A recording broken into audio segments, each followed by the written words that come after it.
Hi again everyone, I hope you are doing well. So this morning I was in the gym, and while I was working out I was watching Channel 7 who had some money expert on who was advocating for people to put their money into savings accounts. And to be honest, I couldn't believe they were pushing this on viewers. I know that being responsible with your money and not throwing it all into high risk gambles is shrewd and well advised, but have a look at these top 3 savings accounts they recommended.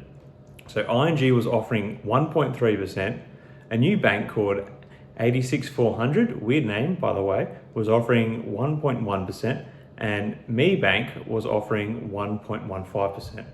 I actually laughed at this. Currently the inflation rate in Australia is 1.34%, which is below the Australian Central Bank's target range of 2 to 3%. So even with the best option here, ING, with every dollar you save in one of these accounts, you are losing 4 cents over a year. How is this the best you can do? This is something that is not just exclusive to Australia, as the world is experiencing such low interest rates at the moment, as central banks do what they can to spur on economic activity.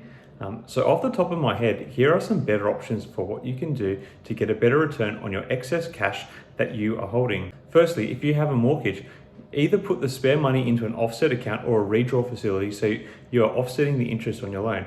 Just running with the Australian example, typical variable home loans are charging between 2 and 4% interest per annum. So by offsetting at the middle range of say 3%, every dollar that you put into one of these facilities is saving you 3 cents. So when you factor in inflation, you are actually going to be 1.66 cents better off for every dollar. If you don't have a mortgage and want a better return, perhaps look at putting your money into some fairly stable stocks or index funds that pay dividends.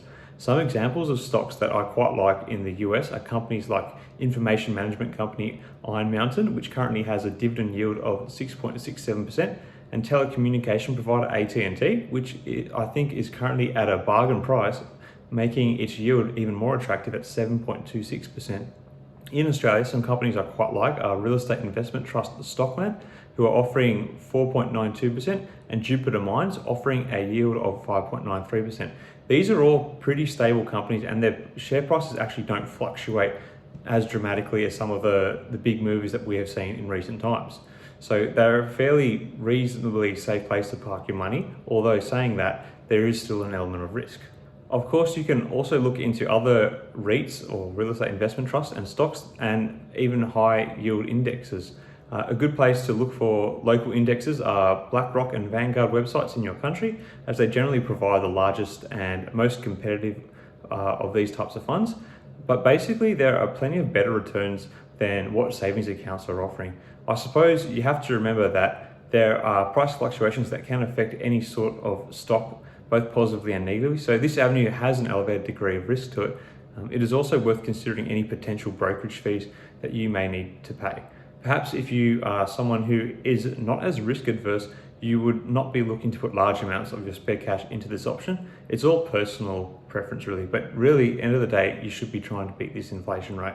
So I think just to conclude, the number one goal you should have with any savings or wealth building exercise, and I've said this plenty of times before, wherever you put your money, you should be aiming to get a better return than the inflation rate. If you are not beating inflation, your money is losing buying power.